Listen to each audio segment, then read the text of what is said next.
is up, family? Thank you for coming back to the Soul Dojo gaming channel. I am Curtis Russell, aka Cali Soul, and this week Bioware has finally came out and said that they are pushing back Anthem's release date to 2019. Now, this doesn't necessarily come as a surprise. I think if you stay very close to gaming news, you know that Bioware is under immense pressure because of the Star Wars Battlefront 2 loot box fiasco, Need for Speed, and Mass Effect Andromeda. I mean, the list goes on and on. I read a article from Jason Schur on Kotaku.com. I'm going to put the link in the description of that article, and he talks about the pressure of EA's developer Bioware. Now, Schur states in this article, thanks to the controversies of Star Wars Battlefront 2, Activision's Destiny 2, pressure is mounting on Anthem to be great. Well, of course, they are bringing more developers from their other games to come help out with the final year of Anthem's development. Schur also states that the backlash of loot boxes in the Star Wars Battlefront 2 has caused Bioware to re-examine their plans for microtransactions in future games. But the microtransaction discussion about Anthem is still ongoing. Schur has heard that maybe there might be just cosmetic stuff like a hat. Now, if you don't know necessarily what cosmetic stuff is, it's like little trinkets on your character. So it could be like gloves, a hat, a chain, or something like that. I don't know necessarily what's in Anthem. These microtransactions are a very sensitive issue right now, so maybe having cosmetic stuff isn't really the way to go.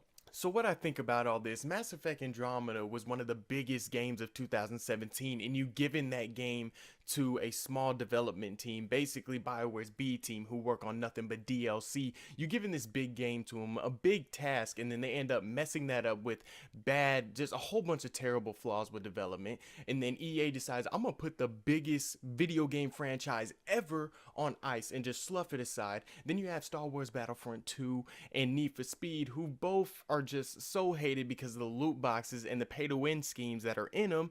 So EA's 2017 really wasn't that great. And then on top of that, you have the disbandment and them getting rid of Visceral Games, who make the Dead Space games. So I think ultimately that might end up being Bioware's fate. Worst, they're gonna get rid of Bioware completely, but I really think they might get just disbanded and thrown among EA's other companies if Anthem just doesn't perform right. So what that ultimately means is, well, Bioware, the pressure's on.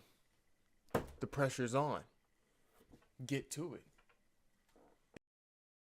Now, with all that being said, on a side note, we did get a little bit of news about Bioware's new Dragon Age game. Bioware came out and said that the game was going to be more live, which led to gamers and fans, including myself, speculate that there was going to be a payment scheme or microtransactions or anything like that into it. But I'm glad to announce that earlier yesterday, the head of Bioware, Casey Hutchins, has came out and said that live basically means that the storyline and the storytelling in the game is going to last longer than the main story. So the game is just gonna be lively, I guess, something like that. You're going to get good story content even after the main storyline. So that's what's up. I'm really excited for the new Dragon Age game. I love Dragon Age. I played Dragon Age Origins. I played Dragon Age Inquisition. I love the Dragon Age series. So with all that being said, I'm been Curtis Russell with the Soul Dojo Gaming channel, and make sure you subscribe and like the video. It does a lot for us, and me and Jay will be back with more content. All right, peace.